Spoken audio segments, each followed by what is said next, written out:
Shomrabyug. Ladies and gentlemen, welcome back to Sure Look, Sure Listen, the podcast that takes a pop at culture.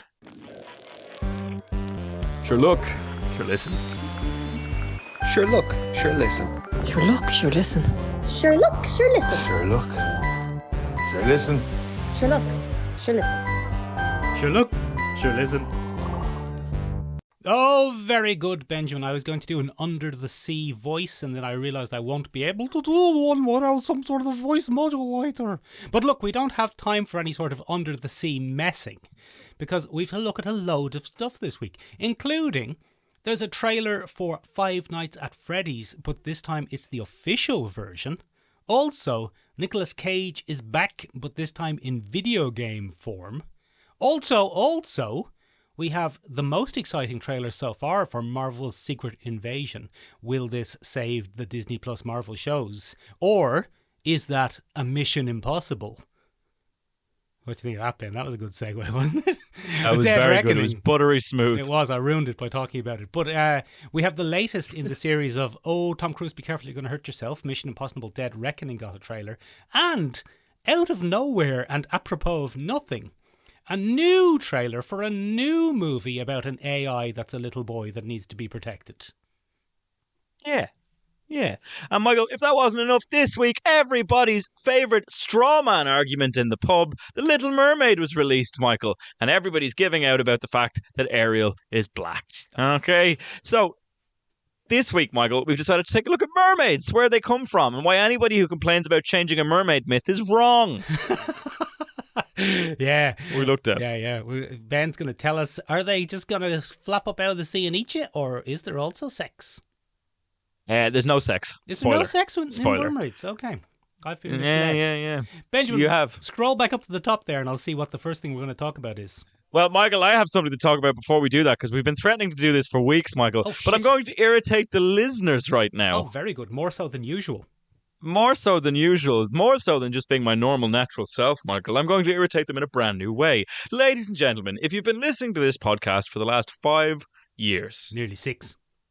you may have stuck with it this long, and that probably means that you get something out of it. If you do get anything out of this podcast, and that's a big if, ladies and gentlemen, would you kindly consider giving us a review wherever you listen? You can pause this episode right now and go up to the top of the episode and give us a now 5 stars on Spotify. Or maybe you're listening to us on Apple Podcasts. You can do it there as well. Or maybe you're listening to us on Google Podcasts. You can go do it there as well. Just go and give us a review somewhere, ladies and gentlemen. Acast. Go on. Maybe you're listening directly on Acast. Yeah, give us an L review. Please You can do it there as well. Ma'am, you can do it anywhere, ma'am. Just do it wherever you want, whatever you're listening to it on. There's no point in me telling my mother; she just won't get it. No, she's in Unless denial. She does not. She's She does not believe that you do a podcast. no son of mine does a podcast. A podcast in 2023? Can you imagine? Would he You're not two white men. Don't be ridiculous. Would he not set up a video and do a video podcast like that lovely young man Andrew Tate? It's such a strong presence, that Andrew Tate. Your mum's a big Andrew Tate fan. Massive Andrew Tate fan. Yeah. Benjamin, speaking of intimidating presences, we finally got a trailer for the real Five Nights at Freddy movie. Michael, this is one of those trailers that's gone completely over my head because I'm not a gamer. You're not a gamer. You are sometimes. It depends on what the topic of the week is. But I've seen you playing video games. I've seen you playing Zelda Breath of the Wild. I have. I've played Zelda Breath of the Wild. Yeah, I've seen you playing Done that. Killer Instinct. I have. I played Killer Instinct as well on See, SNES. all this, I'm not a gamer. You're just not a gamer when there's some sort of pressure.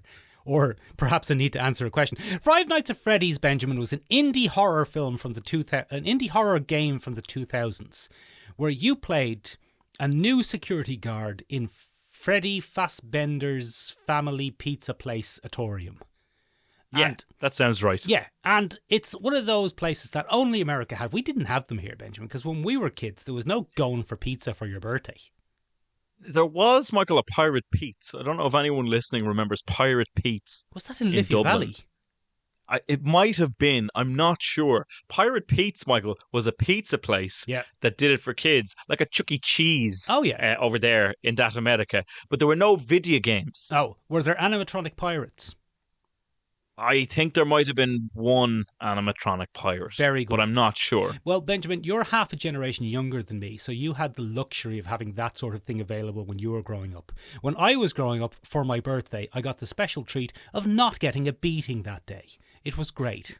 Do you want to talk about this off air, or you all right to No. continue? Hopefully my mum has already given us the 5-star rating, so she can't take it back. It's too late now. Or else I'll get a It's too beating. late now. So, Michael, Josh Hutcherson is in this. One of your favourites. Your favourite scene in all of movies, Benjamin, where he blended himself into the rock with that cake icing. Michael, I dream of it every night, and I work it into every bit of fan fiction that I could ever do. One night, Ben went up the stairs to bed and lay down gently. Much to his surprise, Josh Hutcherson was there in full camouflage. Who? And a night... Josh was there in full camouflage. Jossie H, we call him, Ben. Ben. Joshy H. Ben, be quiet for a second. Yeah. The problem with Five Nights at Freddy's is it's a very limited scope for a movie. It is, yeah. Because It there's is. one person, they're isolated, they're looking at cameras, and it lasts 14 or 15 minutes, and then they get you. And that's kind of Yeah. the game. And it needs to be expanded upon to make an interesting movie. And this seems to be expanding on it by adding some sort of mythology, which might be in the later games, which I've never played. But there seems to be spooky children as well as animatronic robot men coming to get you. So, Michael, we've talked about the previous kind of rip-off of the Five Nights at Freddy's film, Willy's Wonderland, With one Nicolas Cage. with one Nicolas Cage who doesn't do any of the speaking, Michael. Not a word. And what's interesting in that is that that has a mythology because it recognizes very, very quickly that the premise of a first-person horror survival game in a small arcade probably won't flesh out too well to a 1-and-something-hour movie. Mm. So what they did was they created a sacrifice mythology behind this where the animatronics are possessed, and if they don't get their sacrifice, they'll attack the town or some such Or something like shenanigan. that. But don't worry, some though, such. because Nicolas Cage shows up and he kicks the shit out of them. Yes, he kicks the shit out of the animatronics. Now, I don't know if Joshy H is going to kick the shit out of the animatronics, but there are some creepy children in there with him. Yeah, don't know what's going on. Don't know what's going on. It feels almost like this is too late. It got beaten to its own punch by its own imitator nearly 2 years ago at this stage. Because Five Nights at Freddy's is not the game it was, Michael. It was originally made massively popular by one Markiplier Never heard on of the him. internet. Oh, is he on the he's a internet? huge streamer, Michael. Is he? He's one of the largest gaming streamers going. Would my man be watching him? No, she'd be watching Andrew Tate with my mum having Oh, God. Having a nice cup of tea and watching that lovely Andrew Tate fella. Benjamin! tea and Tate. Benjamin. But it's not Yes. as popular now, is it not? Well, I mean, it could be, but I don't think so. I think as you said, its ship has sailed, Michael. Mm. Its ship has sailed. Great. Ben. You know? Yeah. Ben. Yeah. Speaking of Nicolas Cage, and speaking of horror, the most exciting and unusual thing that happened this week was the trailer for the upcoming Nick Cage expansion for the video game Dead by Daylight. That's exactly what's happening, Michael. So, I don't know, have you played Dead by Daylight? I haven't, but I've watched a lot of streams, because I watch a lot of video game streamers, Ben. It's one of my favourite genres. And I've seen a lot of streams of people playing. You look genuinely confused. That I don't watch a lot of video game streams. That was a throwback It's a joke little- to not knowing Okay. who Mark Teplier was. Okay. I was just like, you just said. But I've You watched just a lot said. of YouTube videos of the game Dead by Daylight. Is it called Dead by Daylight? I think It is Dead by Daylight. Yeah. Because it's a fascinating game and a fascinating concept. Are you familiar with it? Yeah, so what happens would you like me to explain it? Or Go would on, you like you go to ahead. explain You go it? ahead. Dead by Daylight, Michael, is a cooperative online game Hmm. where most players are survivors, Yeah. and one of the players becomes the killer, the hunter, the monster. Do you know the name? Slasher. I don't know what The slasher. I don't know exactly what the terminology is. And originally, when the game started, Michael, it was a generic horror trope that would be the slasher Yeah. or the killer. Yeah, yeah. You might have like Ah. a man with a sack on his head, or a dream monster, or something like that. Yeah, and I think when we look at and what those were done were they were a parody of the famous 80s characters like Freddy or Jason or something like that. Yeah. And then, Michael, Mm. very aptly, people recognized that actually this is a great opportunity to capitalize on some of our big characters. And Dead by Daylight started doing partnerships with those intellectual properties, with those IPs. Fabulous. Can I be Freddy now? Yeah. Can I be So you can be Michael Freddy Myers? Yeah, Can I be Jason Voorhees? you can, yeah. Can I be Leatherface? Yeah, if you want to. Can I be Scream, the Scream man? Absolutely. I can be Scream. Can I be Saw? Yes, you can, yeah. Can I be... Who else can I be? You can also be, they do collaborations, Michael, with popular hot horror movies and series of the time, so you can do some Stranger Things shenanigans. You can be Vecna. Can I be Vecna? Can I be Candyman? You can be, I think the Candyman's in it, yeah. I think you can be the Can I Candyman. be Candyman? Who If else you can want I to be, be. Ben? Can I be practically any massive horror franchise hero or villain? I think at this point, yes. And then, Michael, what they did to take that a step further was you could be one of the famous survivors, the Final Girls, Oh. or the, in different series. But, Michael, this is fascinating because now we have Nicolas Cage. And I think what is most fascinating about this is from this trailer and just from our world's experience with Nicolas Cage, there is no way to tell if Nicolas Cage is going to be the killer or the survivor. And that is just fascinating. How are we supposed to know, Michael? He's not playing one of his famous characters. I thought maybe it would be Mandy from Mandy. Yeah, or the man from Willy's Wonderland. Or the man from Willy from Willy's Wonderland. It's not Willy. I can't remember who he plays in that. Or I thought it might even be Dracula from Renfield. No, That's just come out as a tie-in. No, it's just Nicolas Cage. it's just Nick Cage. I love the concept of the actor Nick Cage being such a terror that he's hunting down and killing people in a graveyard. But I think the even funnier thing, Michael, is he's kind of a glam rock version of Nick Cage. If you take a look at the character that they've announced in this small trailer, he's got a real pout and some mascara on. He's fabulous looking. He looks like if Nicolas Cage from the 90s had the style of Nicolas Cage now. Yeah. Fabulous. Yeah, great. Absolutely Love it. love every second of it. If anything can make me play this game, it will be being able to just be the actor Nicolas Cage furiously chasing teenagers through a warehouse. I'm buying it for that reason and that reason alone. I'll have to buy some kind of console to play it on, Michael, but I'm going to do it. It's probably on the PC, Benjamin. Probably on the PC, Michael, and I've got one of those because that's how we're communicating. Speaking of Benjamin, PC gone mad. Marvel released the new trailer for Secret Invasion. I don't know. It was fine. Let's hear that goes right down there in the bottom 5 segues you've ever done, Michael. Very, very interesting choice. We've now said PC gone mad 3 or 4 times, and we keep talking about Andrew Tate. This episode is not going to get through any filters. Or it's going to get through a lot of them, and we're going to have a really bad audience. Oh, yay! What's wrong with them? Our mams. Yeah, it's our mams, and they're terrible. Come here. Yeah, we got our second trailer, Michael, for Secret Invasion. Nick Cage is back. Samuel L. No, Nick Cage is the actor. Sorry, Nick Fury's back. Yeah, he is, yeah. Nick Cage is also back. He was in the previous thing we talked about. Yeah, he is, yeah. And the Super Skrull in this, Michael, is famously played by Nicolas Cage, doing his absolute best to be Nicolas Cage. No, we got our second trailer, Michael, for Secret Invasion, also known as maybe if we bring back one of our favourite characters and we also infuse this with a bunch of British actors, people will think it's good. Lash a load of British actors into it and hope that it's going to be popular. Ben, this trailer in particular seemed to slightly downplay the alien comic bookiness of the Skrulls, and played up the political intrigue and mystery. This trailer definitely felt more Winter Soldier, Civil War than Endgame, post-Endgame Marvel. I think possibly Marvel is trying to learn some lessons from Phase 4 so far. And one of the most successful points in the MCU was Winter Soldier. Yes. Winter Soldier was a huge transition point for the tone of how we were going to treat superheroes, for the tone of how we were going to treat S.H.I.E.L.D. and what S.H.I.E.L.D. did. And it really gave breath to the world of the MCU. And what I mean by that is superheroes became very political post Winter Soldier in the MCU.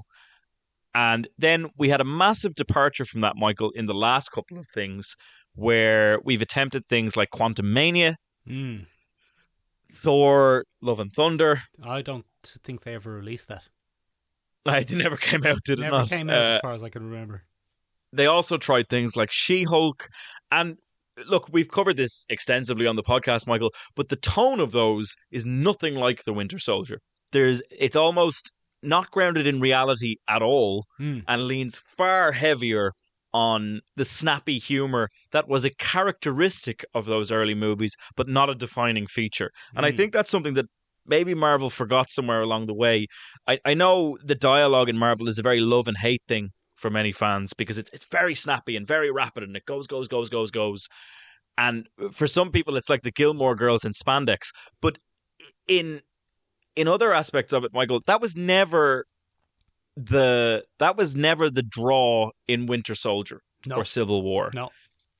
It was an enjoyable way that characters interacted that was always grounded by really good acting and really good characterization. Yeah.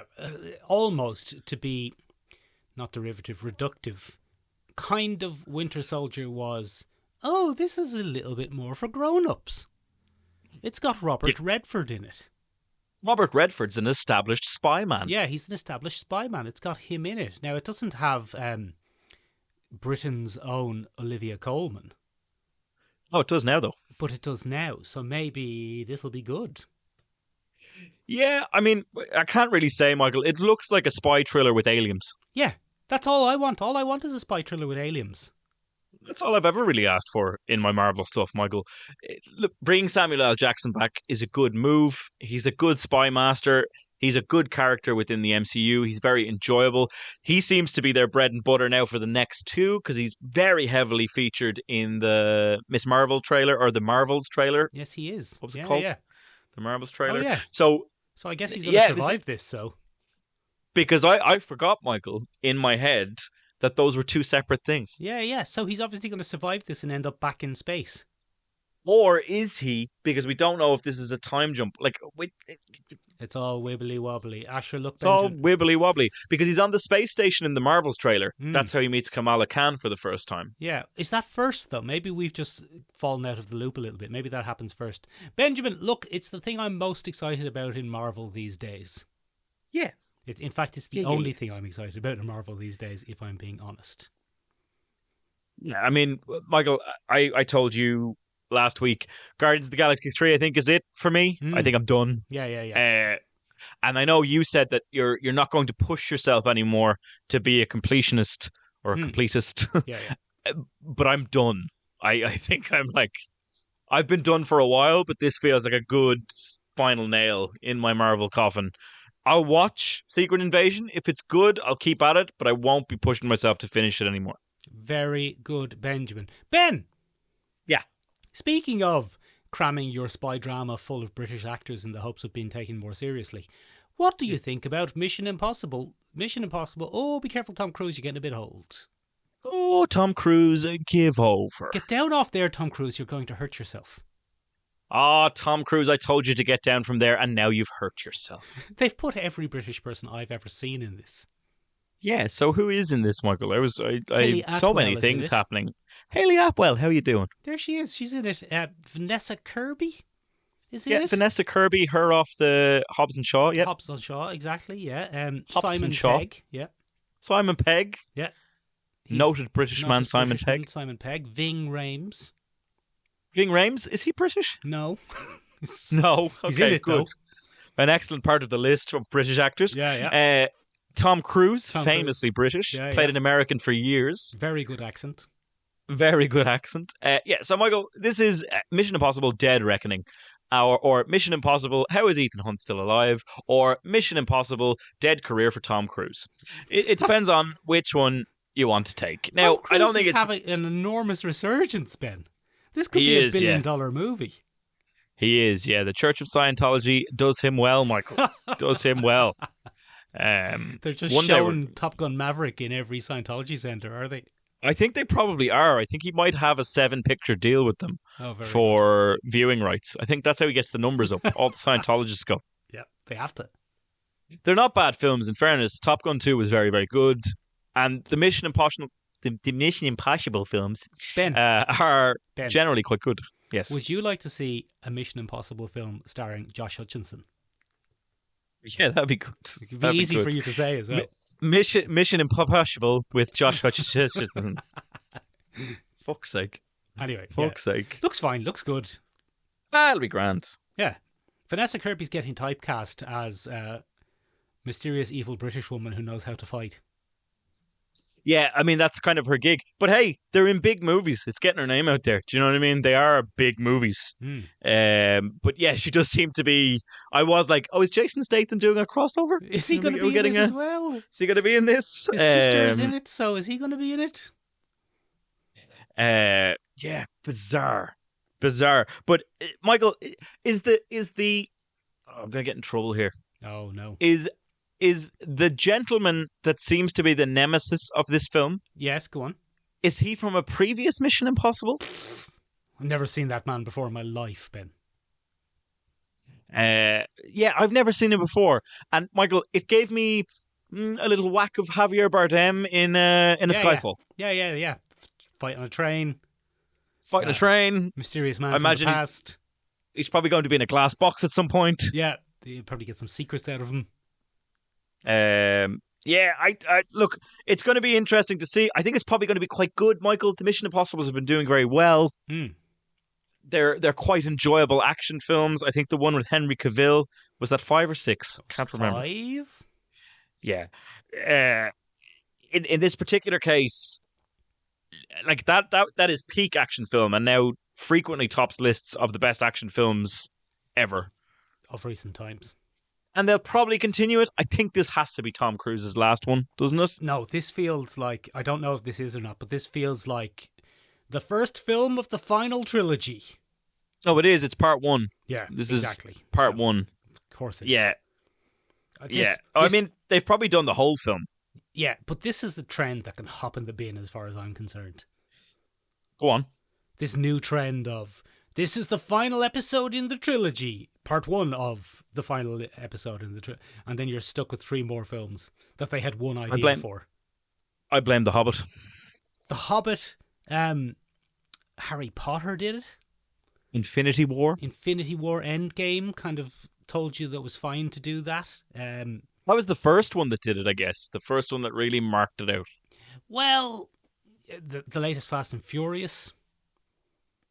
Yeah, look, fuck that noise, Michael. Anyway, Dead Reckoning is the final nail in the coffin. That could be the aim of part. That could be the name of the one after this. Mission Impossible Final Nail. yeah, that'd be good, wouldn't it? I'd watch that. Yeah. What's next on the list? Is that it? We've gone through everything. I don't know. I think we've finished the podcast, Michael. I think we're done. No, Michael. What we got was, Michael, AI has taken over the world. Oh yeah. It's a central focus of the writers' strike currently happening in that America. We did a whole episode on it. We did a whole episode on it. You can listen to it. It's probably a bit out of date time-wise now, but it's an interesting overview of the entire strike. But one of the key sticking points, Michael, is AI is coming to take our jobs. They're coming to take our jobs. And a bit more of that has been revealed over the past week. And the fact, one of the key negotiations that the Writers Guild of America, the WGA, was trying to bring in was, we just want guarantees that you won't get writers to, number one, rework something from an AI, and that you won't get AI to rework stuff that writers produce. Okay. Which is a fair stipulation. It's so you can have a script entirely written by an AI. Yep, that's fine. Okay. If that's the way you want to do it, that's fine. But you can't take John Smith's script, bang it into ChatGPT and say, polish this up for us. Correct. Oh, I see. And likewise, you can't get the AI to come up with your script and then have the writers come in and finish it. And pay them much less. And pay them much less because they didn't come up with the idea. And they don't get residuals because it's not their idea. Does that make sense? Because all they've done is polished up the script a bit. They haven't written it. Exactly. Those producers, they're sneaky, aren't they? So the thing about that, Michael, is that was one of the initial sticking points of this deal. They just said, look, just agree to that and we can move past it. And the fucking executives are like, oh. Yeah, but Ben, those noble executives, they're the ones who are putting their money forward. They're the ones who are taking the risk. So we would never, at the podcast, Sure Look, Sure Listen, the capitalist podcast that takes a pop at socialism, we would never suggest that the people who are putting the capital forward were anything other than heroes. Michael, you know this is Sure Look, Sure Listen, the socialist podcast that takes a pop at the capitalist narrative. Oh, shit. Sorry, are we recording them in the wrong order this week? We put them in the wrong order this week, shit. Michael. We put them in recorded the wrong one for order. Acast and the other one for Podbean. Yeah, we do A/B testing on our podcast to see which audience wants to be most involved with us. Neither is doing very well, so it could just be us. Yeah. So Andrew Tate is either great or an absolute shithead, depending on what version of the podcast you're listening to. Yeah, unfortunately, yes. Ben, shut up anyway. The Creator is about AI. It's coming to get us. We also did an episode, Ben, about AIs coming to get us. Yeah, Michael, we've done loads. We've been very busy. So many podcasts. But this trailer, oh my God. So, John David Washington, Benjamin, the son of Denzel Washington from The Equalizer 3. Yes. He's said, what I would like to be in is another obtuse sci-fi epic. Yep. And Gareth Edwards. Yeah. From Monster. Creator of Rogue One. Yeah. Monster. Yeah. And Godzilla. Yeah. He said, oh yeah, no worries. Is he from Wales? I think he's from Wales. Isn't he from Wales? He's from Wales. I'll have a look and see if he's from Wales. You have a look and see if he's from Wales and I'll carry on. So he said, oh yeah, no worries. And he said, I've got a real fucking boilerplate story about AIs. Oh, he's English. Is he English? Oh, he's English. The absolute bastard. He's from Warwickshire. Oh, is that not in Wales? No, I don't think so. Who was I thinking of then? Rianne Johnson. I don't know. I was thinking of Rianne Johnson. What are we doing Welsh for? Who's American? Is he? Who's from Wales? Hang on. Tom Jones is from Wales. Are you thinking of David Bowie's son? No. He's not from Wales. He's from David Bowie. He's from space. David Bowie is from Wales. Is David Bowie from Wales? Rian Johnson is American. David Bowie is from Wales. David Bowie, the singer, songwriter, and performer David Bowie is from Wales. Is that what you're trying to tell me? Hang on. That's what I'm trying to tell you. Get out of here. David Jones. Yeah, that was his name originally. Yeah. Anyway, you check if David Bowie is from Wales or not. And I he was born in Brixton, London. Of course he was. He's from Wales. Imagine if Wales. David Bowie was from Wales. The world we'd live in would be so different. Do you know who is from Wales? Michael Sheen. Catherine Zeta-Jones. Anthony Hopkins. Yes, all great Welsh actors. Yes, fabulous. I'm from Wales. Christian Bale. I avoided the mines. Christian Bale from Wales. Yeah, very good. It's in the name. Very good actor from Wales. In the name. What are we doing? What is happening? Ladies and gentlemen, we do apologise. We're getting a new AI versus the humans movie. Yes, huzzah! And I tell you what, Ben, John David Washington, the first half of this trailer, I was like, ooh, this looks good. AI has taken over a bit like Skynet, and the humans are fighting back a bit like Terminator. And that sounds like it's going to be good, but it's not set in a post-apocalyptic wasteland. It's set in the world where humans might be about to win and turn it around. Yeah, but I think one of the interesting things that we're seeing here, Michael, is it's conflating two issues together. So on a surface level, I think for this, we have a little bit of a classic AI is coming to take our jobs. Yeah. How could they? Mm. But I think on a deeper level, we might have a bit of a January 6th go woke, go broke vibe from the humans. I don't know what that means, Ben.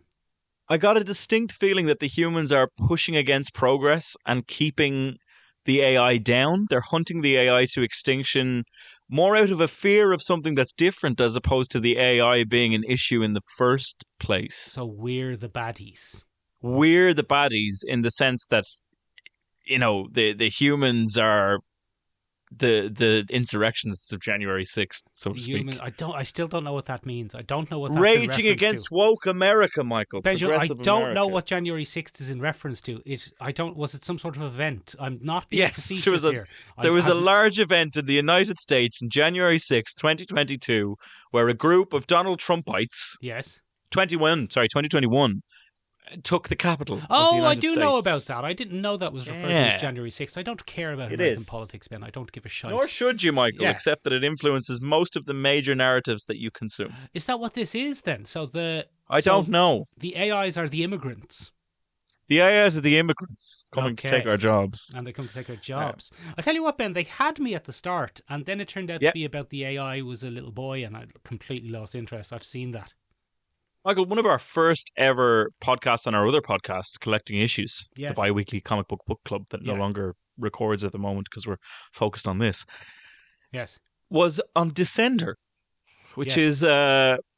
is a comic book set in the future about a little AI boy who's revolutionary and everybody wants to kill. Yeah, one of my favourite ever films about AI was the film AI, which was a film about an AI who was a little boy that everybody wanted to get. Yeah, Jude Law was a gigolo. Yeah, Jude Law was a gigolo, and Haley Joel Osment was the little boy, I think. Was the little boy. But yeah, so we got a little bit of that, Michael, and it looked good at the start. It had me. I was like, oh, this looks kind of good. It still looks kind of good, but I'd say it has the potential to be very messy, Michael. I think we're going to get a lot of monologuing about the nature of humanity. I don't like the title, The Creator. It feels highfalutin to me. It feels like Christopher Nolan got a smell of his own farts again and went, oh, that's good. I thought it was going to be about, when I saw it was called The Creator, I thought it was going to be about Walt Disney. Yeah, that'd be good, wouldn't it? I don't know why. The title doesn't say anything to me about AI insurrection or robots coming to get us. But I tell you, Ben, one of the most disappointing things about The Creator being a movie about AIs is I find it very hard to get engaged with a story about AI or robots or, artificial intelligence in general without Gemma Chan playing a robot. I know, Michael. One of the things that really takes away from a robot film for me is a lack of Gemma Chan. If Gemma Chan's not in it being a robot, Ben, then what's the point in having your AI film? Oh, wait, hang on, Michael. Hang on. Go on. I'm getting a report. Hold on. Is it coming in on the telegram? Gemma Chan is in fact in this film. Oh, very good. Okay. Does she play a robot who's an AI? I hope she does. She better. She better. She doesn't. I won't watch it. She doesn't. I w't watch it. I won't watch it if she's I not won't in do it it. being a robot. She's always in AI stuff, Ben. What's going on there? Has she been typecast? Gemma Chan won't be anything that doesn't have robots in it. Yeah. She's not interested. She was in, what was She's not the interested. British one? Was it called Humans, I Robots? think. Humans, No, yeah. it was called Humans. She was in Humans. She was in Transformers. She was a robot. She was in, big spoilers coming for The Eternals, but she was a robot in The Eternals. The Eternals are robots. The It's Eternals classic. are robot AIs. Gemma Chan's always AI. Maybe Gemma Chan, maybe the English actress Gemma Chan is AI. I don't know. We'll have to ask her. We'll get her on the podcast, Benjamin. We'll ask her. We'll get her on the podcast. Can you imagine if we did one day, Michael, just ask a celebrity to be on the podcast and they're like, yeah, Sound, yeah. okay. Yeah. Sound, yeah. Gemma Chan, Sound, like, yeah. can I bring my husband Jack Whitehall? Is she married to Jack Whitehall? I don't know. I don't even know who Jack Whitehall is. I think Jack Whitehall is the English comedian. Very interesting pulling out of the hat, Michael. I think it might be true, though. I think it might be true now as well, but only because you put that in my head. Gemma Chan, if you're listening to this, Yes. or if you're an omnipotent AI that's monitoring all communications, Yes. come on and be on the podcast. Come on. Tell us I'm about out of being that. married to or not being married to the English comedian and actor Jack Whitehall.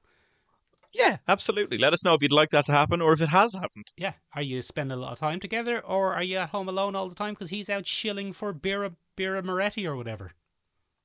Because that's apparently what Jack Whitehall does in Mixed Mind. Is that him? Is he in ads? He's a Bira Moretti shill. Yeah. No, come here to me, Michael. What? Speaking of going woke or going broke. Oh, were we? Yeah. This week, Michael. Oh, yes, the controversy. This week, Michael. What is it? We have the release of The Little Mermaid, Michael. The live-action remake of The Little Mermaid, directed by Rob Marshall, Yes. starring Halle Bailey Yes. Jonah Ware King, Never heard of him. Melissa McCarthy, I have heard of her. and Javier Bardem. Now, Michael, it's not out yet. At the time of recording, it's the 22nd of May, 2023. It will be out in 4 days on May 26th, 2023. But we said to ourselves, Michael, my goodness, there's an awful lot of kerfuffle here about the fact that the young lead actress of this particular film is black. I hadn't noticed, Ben. I did.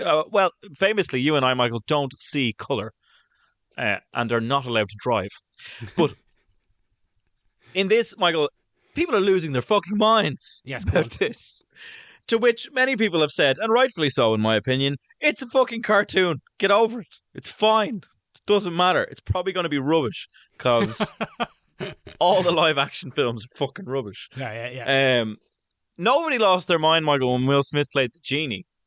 I'm sure Just- some people did. They probably did. There's racists everywhere. There's racists everywhere, Ben. They're crawling out of the woodwork. Unless you're listening to the other version of podcasts, in which case I will say, thank God there's racists everywhere. Huh? Keeping that woke in check. And keep that woke in check. Yeah, that sounds about right. Keep it in check. But come here to me, Michael. We said to ourselves, let's take a look at mermaids and let's see if they're supposed to be white in mythology and fiction. That is fucking specifically not what we said. Just to make that clear. Just in case you are about to go down that avenue for 35 minutes. That is not what we said. I mean, I will be amused. I will be amused if that's where we're going for the next half hour, but it is That not is what not we where said. we're going. Okay. That is not where we're going, my friend. Okay. But we said we'd take a look at mermaids. We took a look at the mythology, the folklore surrounding mermaids, and we take a look at, how often we've seen them in films and movies and TV and that kind of thing. So that's what we said we'd do. Yeah, we said we'd do a real deep dive on mermaids. Wait. That was Is that what we're calling? that was a good Is that what we're joke. calling this episode? I think so. Yeah. I think so. Deep dives on mermaids. Yeah, I like very it. good. I like it. Solid. Good work all round from the lads. So we put up a poll. We did, yeah. We love polls here at the podcast. We love polls as a podcast. We put up a poll on Mondays and we said, who's going to win in this deep sea battle, Ben? Yeah. Who's going to rise to the top and who's going to go sink to the depths? We gave people some fairly simple choices, Mark. We gave them the Little Mermaid, original Little Mermaid, Yeah. 1980s version. Yeah. We gave them Namor Oh, from not Marvel Namor, Comics Ben. and MC Kwan. El Niño Sin Namor. Is that why he's called Namor in Black Panther 2? Yeah. No. Yeah, it's so dumb. No. Yeah, that's why he's called Namor. The child without love. Because the conquistadors meet him and he kills them or something, and they're like, this is El Niño Sin Namor. Sin Namor. And then I took Namor to be the name from my oppressors. I'm so glad I didn't watch that film. Come here to me. Yeah. The next one we asked them was, Michael, what about Aquaman? Or, Yeah, as you so eloquently put it, Arthur. that's his name. Arthur, that's his name. That's the his man's name. Or, Michael, the other vote that we gave was Ursula, the villain of The Little Mermaid 1, or a 90s drag queen, which, let's be honest, spot on. Yeah, well, an 80s drag queen, I realised after posting it, because I didn't realise that the original Little Mermaid had come out in 1989, not 1989. 1989, Michael. And Yeah. to nobody's surprise, Ben, Mm. Ursula absolutely ran away with the poll. Ran away with it, Michael. Ran away with it. 69% in favour of the 90s drag queen, 5% for Arthur, 5% for The Little Mermaid, and 4 votes, or 21% of the vote, for El Niño Sin Amor, El Niño Sin Amor. which I will never tire of saying now. Yeah. So, look, I think it's no surprise that Ursula probably ran away with this, Michael. Ursula is an absolute classic villain, and probably the first big villain in the Disney resurgence, the Disney animated renaissance. Yes. And I think famously, Michael, when we look at that character, she's the first queer-coded success story for the Marvel animated renaissance. When we look at the villains from that era, they're all queer-coded. Go on. And what I mean by that is they're all given the characteristics that we would later apply to queer culture or something like that. So I think it's quite... I doubt you did this on purpose, Michael, but calling her a 90s drag queen is actually fairly on the money.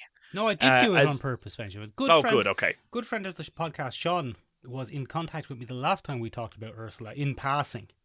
Yeah. And told me that Ursula was based on a very specific 80s drag queen. Go on. And I can't find the name. So there's people out there who know this, and they're screaming at the radio, saying, "It's bloody that drag queen, the one everyone knows," and I've completely forgotten it. But I'll tell you next week. But apparently, yeah, based very specifically on a very specific popular drag queen from the 80s. It's Divine. Divine, the drag queen yes. Divine. Yes. Based very specifically on the drag queen Divine. And Divine was an absolutely huge performer from Baltimore in the United States, who came to prominence through the legendary filmmaker John Waters, Michael. Oh, John Waters, very good. Baby face. Yes, and kind of very influential on drag culture as a whole throughout the 1970s and early 80s. Probably in America only, though, because we would have known Dame Ethna Everidge. We had a very, I suppose we would have been exposed to a very different form of drag in the form of people like Lily Savage and Dame Ethna Everidge. Yeah, we would have had a very different upbringing in that type of drag. But yeah, in the United States, it was very much driven by Divine. But it started a wave, Michael, of queer-coded villains. And what I mean by queer-coded villains was they were given the characteristics traditionally considered effeminate, and they would be applied to male characters, specifically characters like Scar, who has a very long, drawled, Shakespearean camp vibe. I'm going to throw you off of this cliff. Yeah, a little bit like that. Michael actually did a little eyelid flutter there, and I'm sorry to say that we don't record this podcast visually, because that would have been spectacular. But also Jafar, Michael. No! Wait until I get my hands on this lamp. And for us, Michael, those are panto villains. Yes. And that long tradition of queer coding is a kind of panto villain thing for us. Benjamin, what's this got to do with mermaids? It's got nothing to do with it, Michael. This should be an episode all its own. So we're going to leave it to that, Michael. Leave it at that. Tell us about mermaids. This should be an episode all its own, and we'll take a look at it another time. But anyway, we got into mermaids, Michael, and I took a dig into where mermaids come from. So I said, Michael, that we'd start with Ben. Yes. The fucking ocean. The ocean. You have to start with the ocean. We're talking about mermaids, Michael. Yeah, you said where do mermaids come from? The fucking ocean, Ben. The Everyone knows fucking that. ocean. Unless they're river mermaids. What are you talking about? You do get those, but they're a little bit. All right, that was hurtful. It was a bit too good, wasn't it? That's been, ladies and gentlemen. You can vote in the next poll down there. But has that been brewing a while? Do you think Michael's been holding on to that one for a while? Because my goodness, that came out with a ferocity that I was not expecting, Michael. Fuck you and your river mermaids, you bastard. You bastard. You and your highfalutin river mermaids. Get out of here. So, Michael, I took a look at the lads and lasses under the sea, and I said to myself, we'll take a look at this and we'll see where it all comes from. Because, Michael, all cultures have a mermaid myth of one sort or another. But the one that has come to be... Yes. Ben, are you telling me that the Maasai culture of Central Africa have a mermaid myth? Yes. Oh, okay. Yes, I am. Oh, very good. Yes, I am. So, Michael, come here to me. When we take a look at different mermaids, the one that has come to define the Western perception of a mermaid, and this is very important, the Western perception of a mermaid, and the one that inspired the 1989 film The Little Mermaid, is Hans Christian Andersen's tale, The Little Mermaid. Benjamin, I'm so sorry to do this, but you've shared your notes with me so I can have a vague idea of where you're going. Yeah. And that's really good for the flow of the podcast. Yeah. But you've really made me laugh with the use of a reduced relative clause in one of your points here, and I'm just going to read it out word for word because it's the funniest sentence I think I've ever seen. So, do you mind if I skip ahead a little bit? Yeah, go on. Today, most scholars agree that Anderson, a rumored bisexual, wrote the story. That's one of the best sentences I've ever seen. It's fucking spectacular. I would love to be referred to as Mick, a rumored bisexual, hosts the podcast. Well, we can't. I can't fully quantify that, Michael, because it's very hard to find the actual source, and the man himself is dead. Okay. So it's a little bit, but according to rumor or hearsay at the time, a bisexual. Oh. Rumored bisexual. A rumored bisexual, Michael, which is quite frankly how many of us identify these days, Michael. A rumored bisexual. It covers all bases, Michael. You're safe. You're safe, yeah. Benjamin, co-host of the podcast, a rumored bisexual. quite often does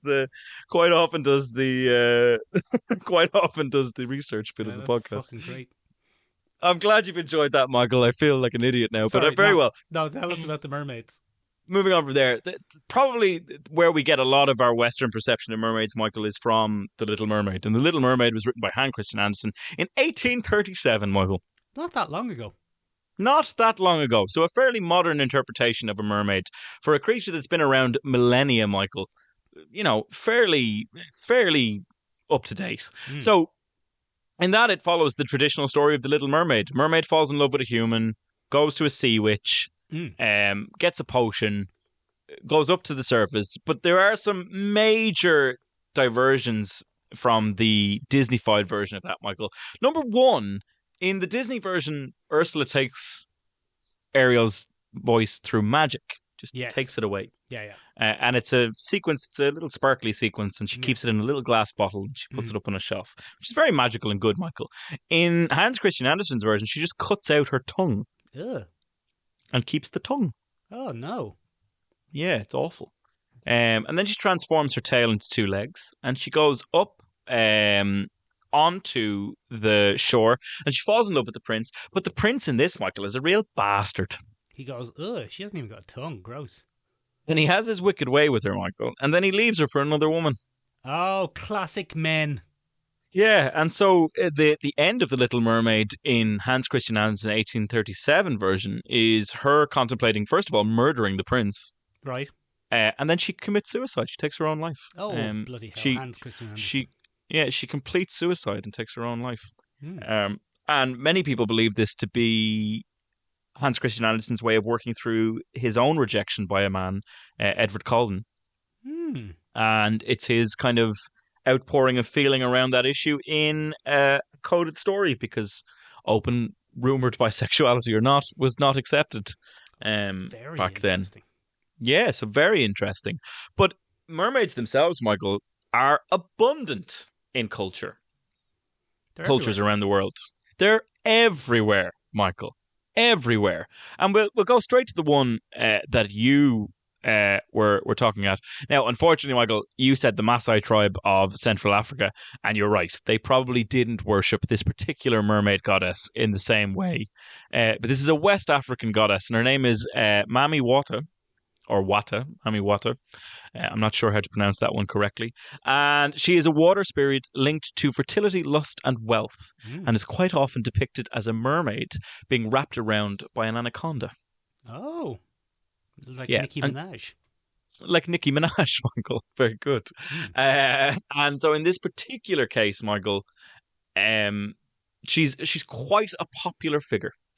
So when we look at other examples, Michael, there are many, many other examples from around the world. In Indonesia, they have another water spirit, Nyai Roro Kidul. And if anybody from Indonesia listens to the podcast, you can absolutely welcome to write in and correct my dreadful pronunciation. Please do. Please do. And tell us what you think of Andrew Tate. Tell us what you think of Andrew Tate. And relative clauses in the wrong places. No, it was in the right place. It was in the right place. It's perfectly grammatically correct sentence, Ben. It was just one of the funniest sentences I've ever seen. Hans Christian Andersen, comma, a rumoured bisexual, comma, great, fabulous, great grammar, wonderful grammar, just a brilliant sentence. So once again, Michael, the theme is established that this Indonesian version of the character is associated with fertility and reproduction. Oh. So not reproduction now, Michael, in the sense of making something again. Making babies, Michael. Oh, making babies. Yeah, and I'll explain that to you on another podcast. But, yeah. So that's where that comes from. Those two are fairly popular depictions in mythology. We have some here in the Celtic region, Michael. We have Scotland and Ireland has Selkies. And Wales.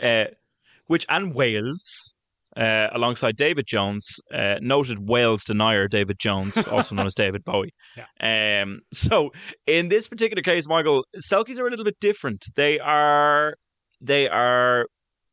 mer people that transform into seals and then can transform back, as opposed to the giant fishtail myth that we've seen traditionally. Most of the mythological figures that I have described to you before, Michael, are fishtailed. And that is the traditional way that we view the mermaid. And that's the exact same in Japan, where they have a creature called a ningyo. Okay. And I know I pronounced that wrong. A creature similar to a mermaid depicted in folklore and believed to bring good fortune and protection at sea. So hold on a second. Are mermaids good or bad? Well, that's an excellent question, Michael. So, thank you. The first ever mermaid that we kind of encounter, and they're in written language, the way that we look at it, Michael, is Atargatis. Or she's a fertility goddess. So fertility and mermaids go together. They are tied together as a concept. And she is the first mermaid in written records. She was described by the Greek historian Diodorus, or Diodorus. Diodorus. There we go. Diodorus Siculus in the 1st century BCE. And she possessed the face of a woman and otherwise the entire body of a fish. Okay, which is very unusual, Michael. Here's a very funny depiction of it. You can't see it, ladies and gentlemen, but what the artist has basically done, Atagaris was a giant, or Atargatis, was a giant, or giantess, it depends on what way you look at it. And she had a giant fishtail in some depictions. But you'll notice, Michael, that there are no breasts on this particular character. No breasts and a little pair of leggies sticking out the bottom. And a little pair of leggies sticking out the bottom. So some bizarre medieval representation of Atargatis.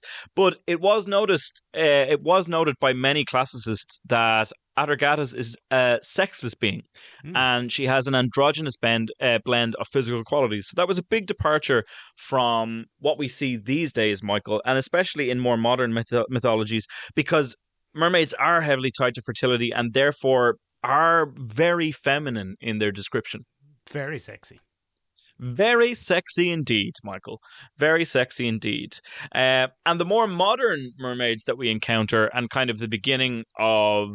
I spelled mermaid wrong there in the second one, which is very funny. Very good. That's okay. No one can see it. You don't need to worry. Yeah, no one can see it. A maid of the mer, if you will. But Greek mythological creatures known as sirens were described as half bird, half woman, or fish-tailed. So this is where we get into the interesting world, Michael, of what the heck is a siren and what the heck is a mermaid. The legends kind of overlap a little bit, and a lot of their powers in a... He's got a table, ladies and gentlemen. There's a bloody table. I've made you a table, Michael. Oh, this is wonderful. Because I thought it was a pretty good question. What the heck is the difference between mermaids and sirens? Well, number one, sirens are Greek. Okay. It is Greek mythology, and mermaids have various mythologies and folklores attached to them. Okay. Which is what we've already seen. In the appearance, it's part bird, part woman, but a creature of the sea. And in mermaids, it's part human, part fish. Right. But a siren is almost exclusively a woman. Okay. In modern depictions. However, it's interesting to note that in some translations of Homer's Odyssey, the sirens are male-faced with female voices and bird parts. Oh. Mm. Is that not harpies? No. So that's both. It depends on which one you take a look at. So voices are enchanted with beautiful singing, and they have melodious voices for mermaids. So mermaids and singing go together, much like sirens and singing. The nature of sirens, however, is dangerous and malevolent. Okay. They want to ruin you. Okay? Yeah. Whereas most often mermaids are depicted as generally benevolent or curious. Oh. So their intent generally with sirens is to lure sailors to their death. That's what they're there to do. They lure sailors to their death on the rocks by making you steer off course, crash your vessel into the rocks, and then they devour you. Oh, no. Yeah. I mean, it's my ideal Friday night, Michael, but for some people it was very, very bad. Ooh, sailor. Ooh, sailor. And then in other cases, mermaids would often aid or rescue humans. So in hold on a different minute. cases. Sirens are basically what Greek sailors made up when they were drunk as shit and crashed the boat, and they're like, it was Yeah. Sirens Autolycus. I swear. There are several thousand kind of guesses as to where mermaids come from in terms of human error. But, sirens are a great way for sailors to turn around and be like, oh, we crashed the boat. Oh, because of those Definitely pesky sirens. Definitely sirens. But Definitely mermaids are, sirens. like, Ben, part human, part fish, melodious voices, generally benevolent, sometimes aid or rescue humans, beautiful, enchanting. That's dolphins. You've just described dolphins. Precisely. So dolphins and whales, Michael, number one, are known for helping humans on occasion. We keep coming back to whales. When they whales, bloody whales. But generally speaking, Michael, dolphins are quite helpful to humans. Yeah, sometimes they're a bit creepy, but yeah, generally. A lot of the time they're a bit creepy, but most of the time they actually can be quite helpful. There's a lot of debate on whether or not sailors would just get incredibly horny at sea and then mistake at those sexy dolphins. mistake forms in the water for something else. But in general, in folklore, they're associated with shipwrecks, is what sirens are, and then mermaids are very much associated with underwater kingdoms. However, That's Michael, interesting. Go on.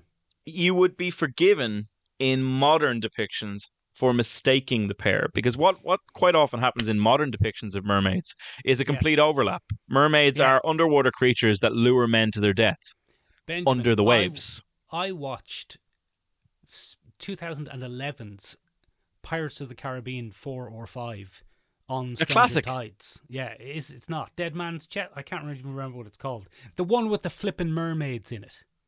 Pick a pirate pun. The one with Lovejoy. He's Captain Lovejoy.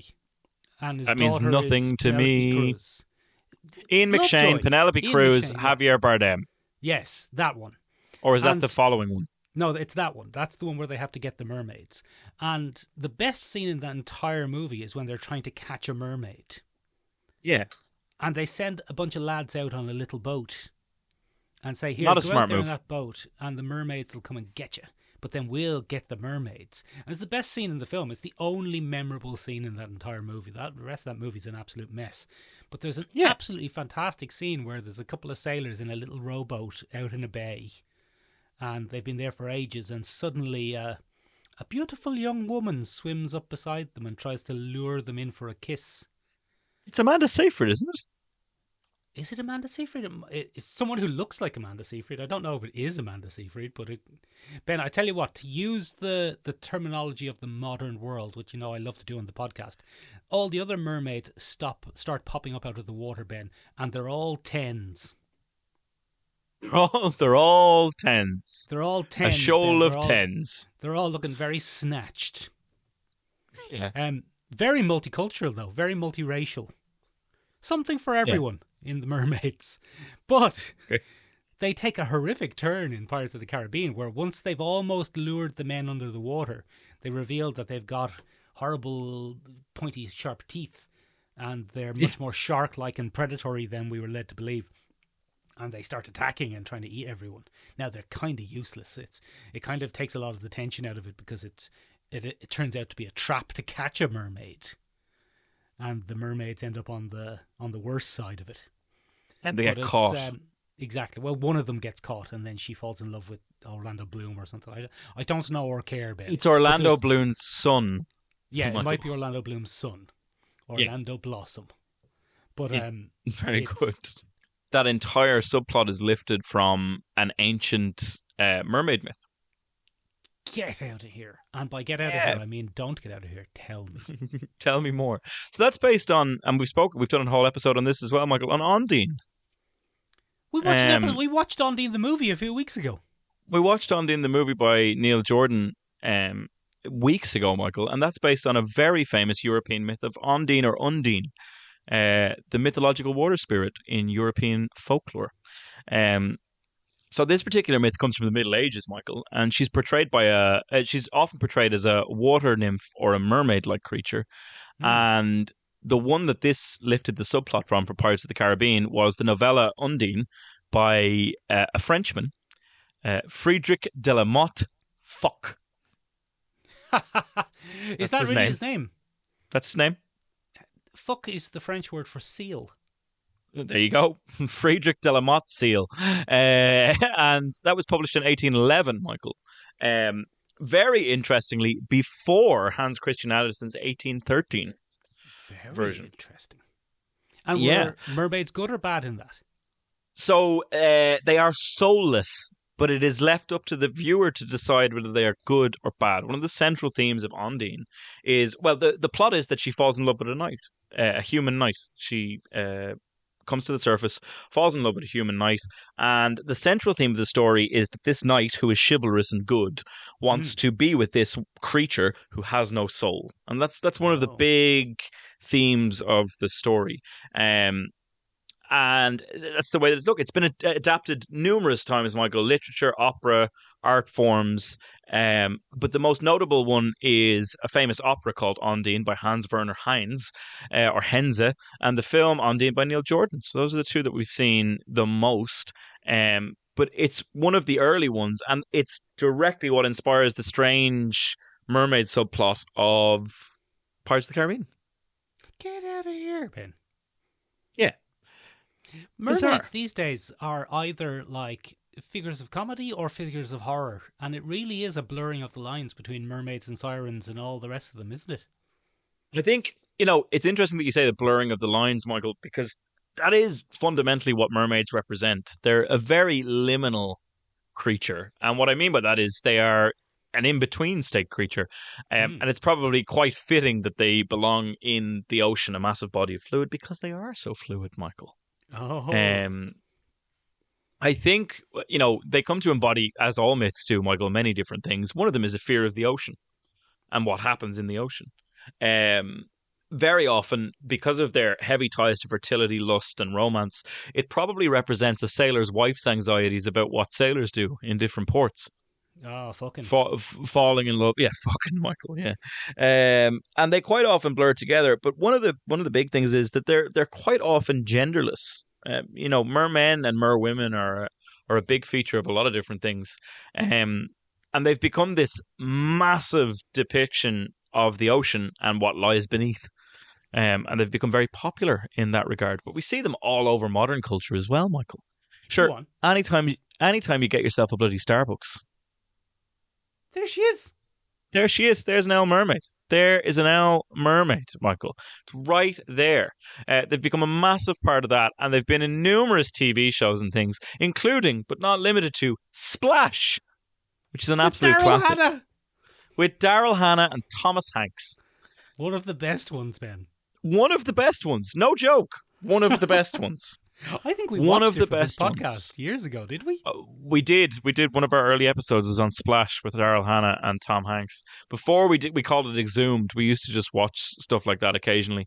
And yeah, so we've seen a few of those, Michael. And unfortunately, Splash is probably the best example of a live-action mermaid film that we've had.